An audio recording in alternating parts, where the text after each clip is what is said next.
Maayong buntag, good morning at magandang umaga, maayong adlaw. Ayan, umpisa na tayo mga mami sa ating mga gawaing bahay. Ayan, although kanina pa akong 4 AM niya nagluto para sa aking mga dalawang estudyante, at pagkatapos niyan is nag-asikaso ng pagdidilig ng aking halaman sa labas ng bahay, and then tsaka ako mag-uumpisa niya sa gawain ng bahay sa loob. Ayan, nakikita niyo po ako po ay kakatapos lang po niyang magtiklop ng aming mga damit, dahil kahapon ay naglaba ako, ngayon naman ako magtitiklop. At ayan, nakikita niyo po ang kulit-kulit po talaga ni Bella kapag may ginagawa ko, tsaka po yan nagpapapansin.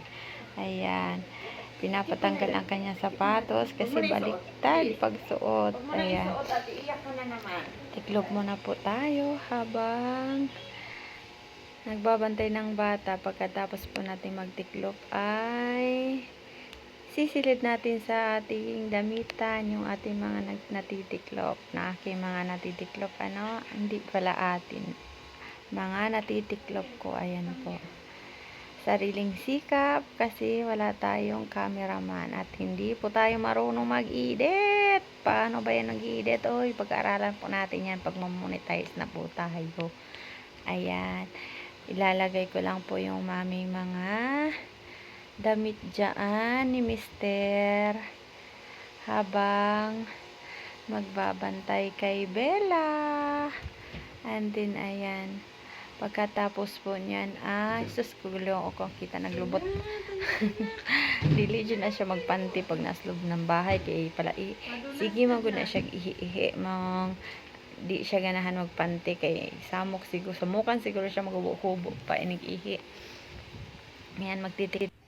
At ayan, nagtitiklop naman tayo magliligpit pala tayo ng higaan ng aking panganay na lalaki. Diyan po siya natutulog sa aming sala dahil malalaki na sila.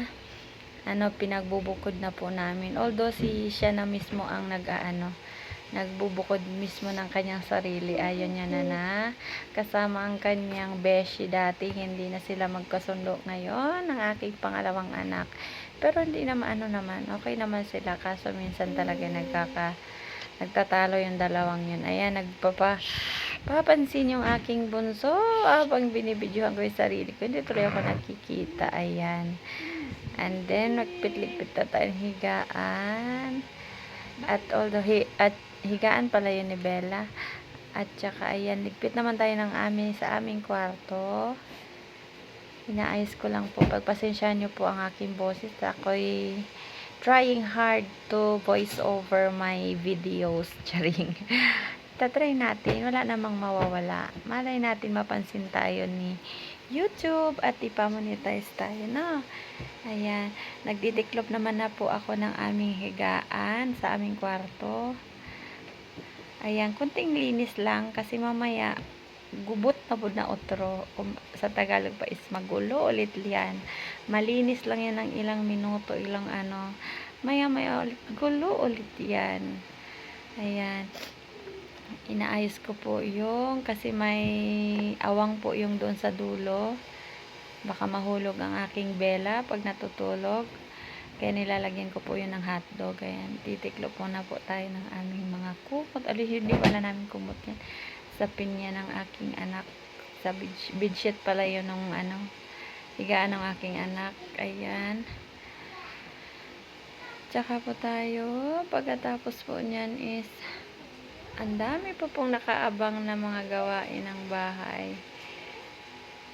Pagkatapos po nyan ng gawain, magpaligo ng bata, maghugas, at kung ano-ano pa, halos wala talaga din pahinga. Pero nasasanay na din. May time din na tamad magligpit, maglinis. Pero bihira po yun dahil masakit sa ulo kapag nakikitang makalat ang ating bahay.